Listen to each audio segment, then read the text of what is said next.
Hello all of you. Good afternoon. So today I will solve the probability questions.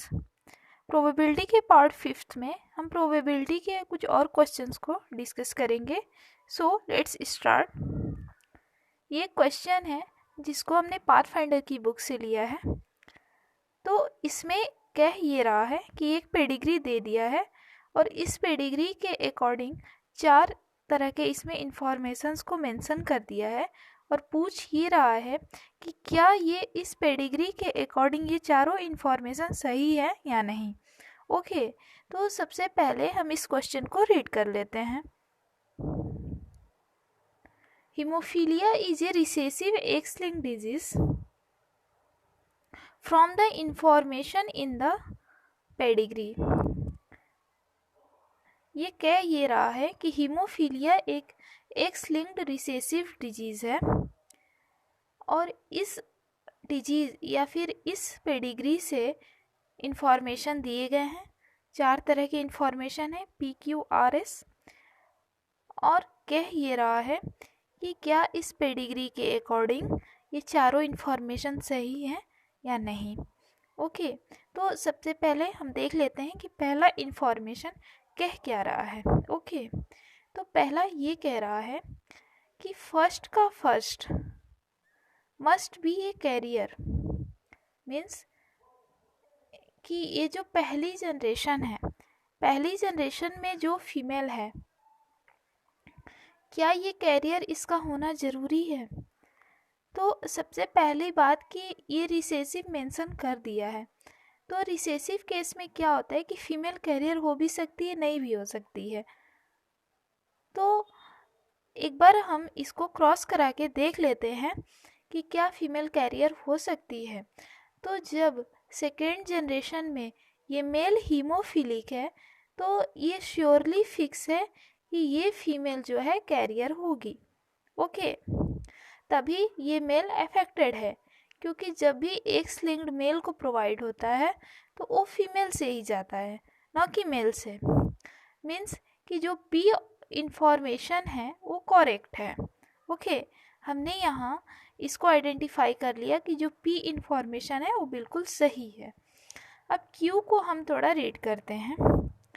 तो इसमें कह ये रहा है कि जो सेकेंड जनरेशन का जो थर्ड मेंबर है, थर्ड मेंबर मीन्स कि वो फीमेल है, has a 50% chance of being a carrier of haemophilia. कह ये रहा है क्यू इन्फॉर्मेशन कि जो सेकेंड जनरेशन है, सेकेंड जनरेशन की जो फीमेल है, क्या उसकी चांस है 50% हीमोफीलिया के लिए कैरियर होना. तो एक बार हम इसको क्रॉस करा के देख लेते हैं कि क्या ये ऐसा होना पॉसिबल है या नहीं. पहली बात ये याद रखना है कि ये X-linked है और साथ में रिसेसिव है. तो इस इंफॉर्मेशन को हम एक बार क्रॉस करा के देख लेते हैं कि क्या ये इंफॉर्मेशन सही है या नहीं. ओके,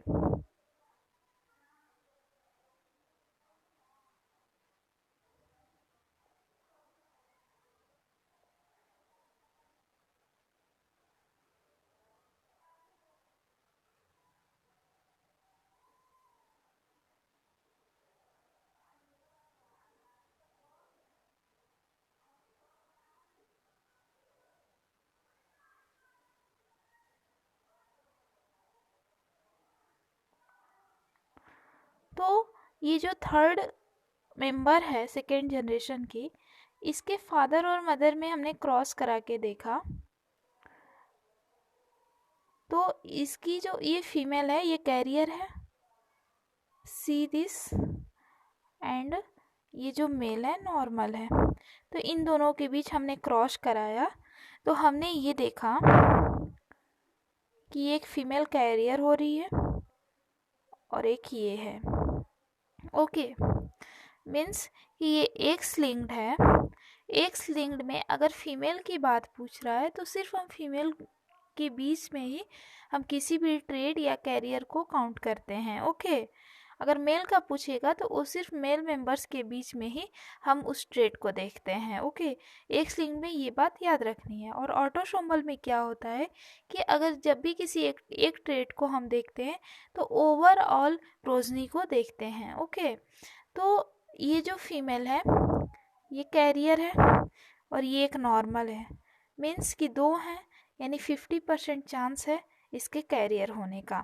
मीन्स कि इसमें भी जो क्यू इन्फॉर्मेशन है ये करेक्ट है। कह ये रहा है कि क्या इसकी जो सेकेंड जनरेशन की जो थर्ड मेंबर है वो हीमोफीलिया के लिए 50% कैरियर हो सकती है। तो हाँ, क्योंकि एक हो रही है, हमने क्रॉस करा के देखा। ओके, अब हम आर इन्फॉर्मेशन को रीड करते हैं फर्दर।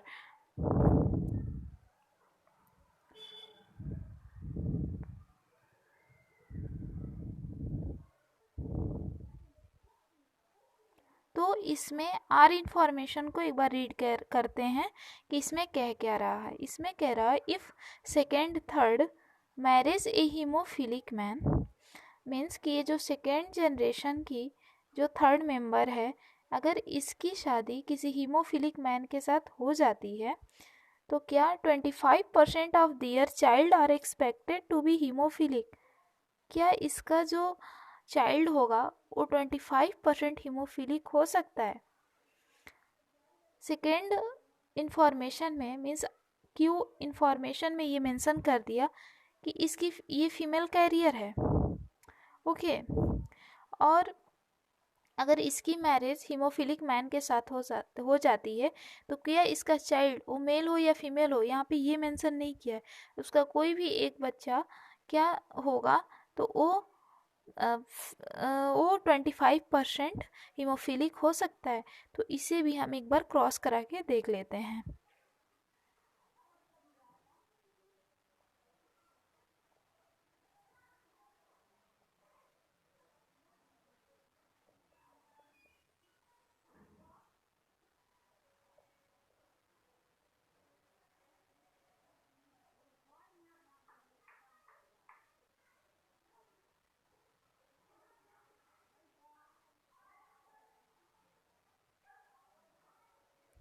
मीन्स ये हमने ये क्रॉस करा लिया तो हमने ये देखा कि ये जो जो थर्ड मेंबर है ये तो कैरियर है और इसकी मैरिज किसी हीमोफिलिक मैन के साथ हो गई तो क्या इसका कोई भी चाइल्ड जो होगा उसकी 25% चांसेज है हीमोफिलिक होने की।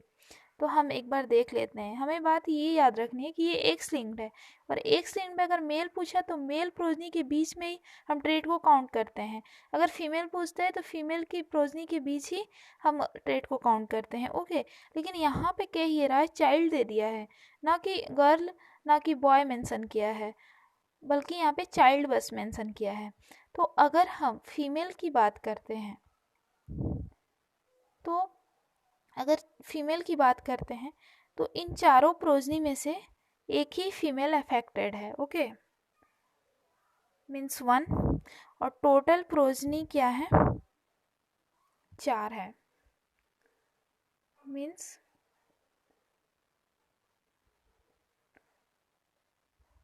कि 25% हीमोफिलिक है। अगर उसी तरह सिर्फ मेल चाइल्ड की बात हम करते तो मेल भी सिर्फ एक ही है अफेक्टेड और टोटल प्रोजनी 4 है, मीन्स कि मेल भी अफेक्टेड होगा तो 25% इफेक्ट होने की चांसेस है। ओके, मीन्स कि आर जो इंफॉर्मेशन है ये भी करेक्ट है। तो जब हम ये आइडेंटिफाई कर लिए कि जो भी मेल या फीमेल होगा, जो भी इसका चाइल्ड होगा वो 25% हीमोफिलिक हो सकता है। ओके, मीन्स कि 75% चांस है नॉर्मल होने की प्रोबेबिलिटी है। ओके, तो एक बार हम देख लेते हैं कि अब इस इंफॉर्मेशन क्या कह रहा है। इस इंफॉर्मेशन कह ये रहा है कि if second third marriage a hemophilic man, इसमें भी वही बात कह रहा है कि अगर ये जो सेकेंड अगर जनरेशन की जो थर्ड मेंबर है अगर उसकी मैरिज किसी हीमोफिलिक मैन के साथ हो जाती है तो द प्रोबेबिलिटी दैट हर, एक minute, the probability that her first child, एक मिनट यहाँ पे दिख नहीं रहा है, तो ये कह रहा है जो इस इंफॉर्मेशन है कि if second third marriage a hemophilic man, the probability that her first child will be normal is 75%। तो यस, क्योंकि हमने आर इन्फॉर्मेशन में क्रॉस करा के कि अगर उसका चाइल्ड जो है मेल हो या फीमेल हो, वो 25% ही इफेक्ट हो रहा था, मतलब इफेक्टेड होने की चांस 25% थी। मीन्स कि उस बच्चे तो बाकी जो बच्चे हैं या फिर उस बच्चे में 75% चांस नॉर्मल होने की होगी। ओके, मीन्स कि अगर सेकेंड जनरेशन की जो थर्ड फीमेल है उसकी शादी किसी हीमोफिलिक मैन के साथ हो रही है, तो उसका जो चाइल्ड मेल या फीमेल होगा तो उसमें डिजीज़ होने की जो प्रोबेबिलिटी होगी 25% होगी, लेकिन उसमें नॉर्मल होने की प्रोबेबिलिटी भी 75% होगी। ओके, मीन्स कि इसमें जो चारों ऑप्शन है वो करेक्ट है, PQRS। मीन्स कि अगर ये चारों ऑप्शन दिए गए हैं सही, तो वही जो ऑप्शन होगा करेक्ट होगा। मीन्स कि इसमें D option is correct. Okay, अब हम एक और क्वेश्चंस की बात करते हैं। इसको भी हमने पाथफाइंडर की बुक से ही लिया है।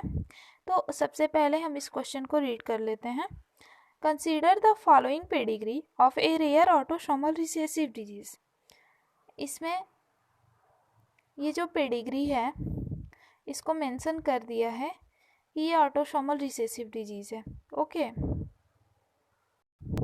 अब कह ये रहा है एज्यूम द ट्रेट, माना कि जो ट्रेट है is due to a single gene and shows complete penetrance. ये एक सिंगल जीन के कारण कंप्लीट पेनिट्रेंस को शो कर रहा है। पेनिट्रेंस एक अलग टॉपिक है छोटा सा, जब भी अवेलेबिलिटी होती है, जब भी पॉसिबल हो पाता है तो उसको हम एक्सप्लेन करेंगे। थोड़ा सा हम यहाँ पे एक्सप्लेन करना चाहेंगे। जो पेनिट्रेंस होता है, तो अगर जब भी एक पॉपुलेशन है, उस पॉपुलेशन में जो इंडिविजुअल्स का जो परसेंटेज है, वो जो इंडिविजुअल्स का परसेंटेज किसी एक ट्रेट को शो कर रहा है। अगर 100 की पॉपुलेशन है, उसमें 80 जो इंडिविजुअल्स हैं, अगर वो किसी एक ट्रेट को शो कर रहे हैं तो वो उस पॉपुलेशन का पेनिट्रेंस होता है। Okay, that there are no mutations in the pedigree. इसके अलावा इस पेडिग्री में कोई नया म्यूटेशन नहीं हुआ है। And that individuals marrying into the pedigree are not carriers unless there is evidence from the pedigree to the contrary. If individuals A and B have a child, what is the probability that the child will have the disease? इसमें कह ये रहा है कि जो pedigree है ये autosomal recessive disease है। ओके, उसके बाद ये कह ये रहा है कि इसमें कोई नया म्यूटेशन नहीं हुआ है, इसमें कंप्लीट पेनिट्रेंस हो गया है। ओके, तो इसमें कह ये रहा है कि दो अलग अलग फैमिली हिस्ट्री है। तो ये जो पहली फैमिली है उसमें एक ऑफ स्प्रिंग दिया है ए, और जो दूसरी फैमिली हिस्ट्री है उसमें एक ऑफ स्प्रिंग दिया है बी। अगर ये ए और बी के बीच अगर मैरिज होती है तो इसकी जो प्रोजनी होगी उसमें किसी भी ट्रेट के होने की प्रोबेबिलिटी कितनी होगी, बात ये पूछ रहा है। ओके, तो इसमें कंफ्यूज होने की बिल्कुल भी ज़रूरत नहीं है। तो हम इस ओवरऑल पूरे पेडिग्री का ट्रेट तो ये ऑलरेडी दे दिया है, इस पूरे पेडिग्री का हम प्रोबेबिलिटी नहीं निकालेंगे सिर्फ उतना ही जितना ज़रूरत है। तो इसमें इस फीमेल का इस मेल के साथ कह रहा है कि अगर मैरिज हो गया तो इसकी जो ऑफ स्प्रिंग होगी उसमें कितनी प्रोबेबिलिटी होगी। ओके, तो हमें अगर प्रोबेबिलिटी निकालना है तो हम सबका तो निकालेंगे नहीं, इसकी प्रोबेबिलिटी को निकालेंगे इनके पेरेंट्स से और इसकी प्रोबेबिलिटी को निकालेंगे इसके पेरेंट्स से। ओके, तो एक हम अलग से इनके बीच की पेडिग्री को हम ड्रा कर लेते हैं।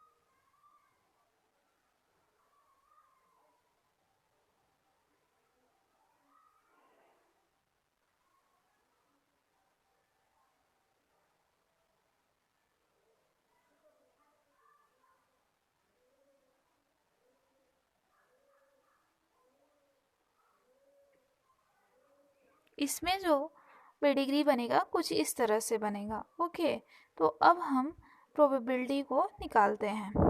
तो ये रिसेसिव है, तो इसमें ये बोल दिया है कि इसमें कोई भी, इस पेडिग्री में कोई भी मतलब कैरियर नहीं है। यहाँ पे मेंशन कर दिया है नॉट कैरियर। ओके, मीन्स कि इसमें हम ड्रा कैसे करेंगे। ऑटोसोमल, ये बता भी दिया है कि ऑटोसोमल रिसेसिव केस है।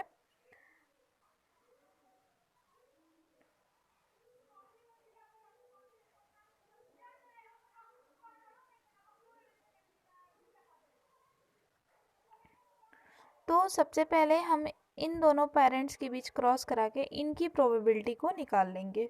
ओके,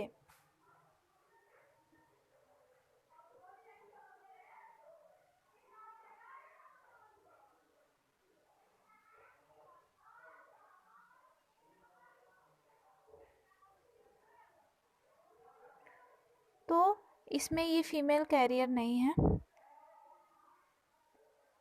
मीन्स कि इस ना ही अफेक्टेड है। तो इसकी जो प्रोबेबिलिटी आएगी, मीन्स कि इस इंडिविजुअल्स का पूछ रहा है, तो पूछ तो नॉर्मल वाले का ही रहा है। मीन्स कि दो इंडिविजुअल्स ऐसे हैं यहाँ पे, और ओवरऑल तो 4 प्रोजनी हैं, लेकिन ये अफेक्टेड वाले को इसमें ऐड नहीं करेंगे। मीन्स कि हम टोटल 3 ही प्रोजनी को मानेंगे। मीन्स 2/3 प्रोबेबिलिटी आएगी ए वाले में। अब हम इनमें देखते हैं कि इन दोनों के बीच क्रॉस करा के देखते हैं कि इसमें कितनी प्रोबेबिलिटी आएगी। ओके, बी ऑफ स्प्रिंग की।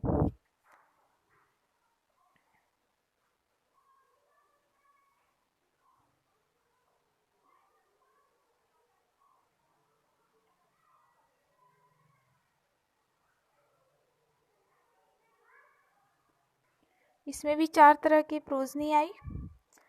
तो इसमें पूछ ये रहा है, इसमें भी कैपिटल ए स्मॉल ए वाले इंडिविजुअल्स की प्रोबेबिलिटी को पूछ रहा है। ओके, तो इसमें 2 तरह क्या हैं, मीन्स कि 2/2। इसको तो हम ऐड करेंगे नहीं क्योंकि ये अफेक्टेड इंडिविजुअल्स हैं। तो 2/2 मीन्स कि 1, मीन्स कि बी वाले की जो प्रोबेबिलिटी आई वो 1 हो गई। ओके, मीन्स ओवरऑल जो ए इंडिविजुअल्स की प्रोबेबिलिटी आई वो 2/3 आई, एंड बी इंडिविजुअल्स की जो प्रोबेबिलिटी आई इनके पेरेंट्स से वो 1 आई। ओके, अब आपस में जब इन दोनों की मैरिज हुई तो इसमें इस ऑफ स्प्रिंग्स में कितनी प्रोबेबिलिटी आएगी। ओके, तो अब इन दोनों पेरेंट्स के बीच हम क्या करेंगे, क्रॉस करा के देख लेंगे। जब यहाँ पे मेल या फीमेल मेंशन कर दिया होता तब जाके हम इसकी प्रोबेबिलिटी को नहीं निकालते, डायरेक्ट इन दोनों में मल्टीप्लाई करके हम प्रोबेबिलिटी पता कर लेते। ओके, तो यहाँ पे मेल और फीमेल तो मेंशन किया नहीं है, इसलिए इन दोनों के बीच क्रॉस करा के हमें देखना पड़ रहा है कि इसमें कितनी प्रोबेबिलिटी आएगी। ओके,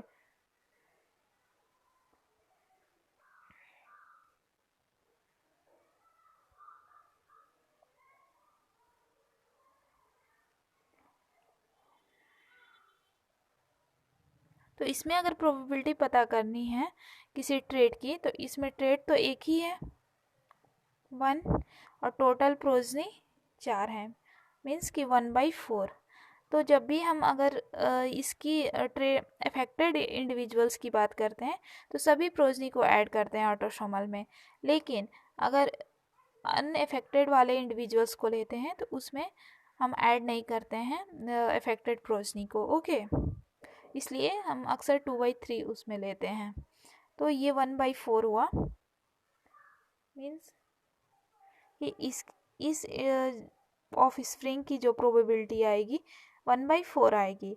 अब इन तीनों को आपस में मल्टीप्लाई करके हम प्रोबेबिलिटी को निकाल लेंगे कि ओवरऑल इस ट्रेट में कितनी प्रोबेबिलिटी आएगी, इस ऑफ स्प्रिंग में एक ट्रेट की कितनी प्रोबेबिलिटी आएगी। ओके,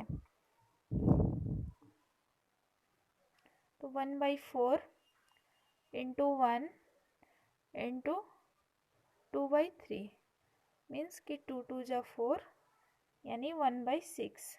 अगर ऑप्शन में 1/6 दिया है तो वही ऑप्शन करेक्ट होगा, मीन्स कि इसमें ए ऑप्शन करेक्ट है, A option is correct. Okay, इन दोनों के बीच जब मैरिज हो रही है ए और बी ऑफ स्प्रिंग्स के बीच, तो जो इंडिविजुअल्स आ रहे हैं उनकी जो उनमें ट्रेट की प्रोबेबिलिटी जो होगी 1/6 होगी। ओके, आई होप कि ये जो वीडियो लेक्चर्स था आपके लिए बहुत ही हेल्पफुल होगा। अगर आप हमारे चैनल पे नए हैं तो प्लीज़ सब्सक्राइब कर दें और शेयर भी करें। Thanks for watching to this, thank you so much.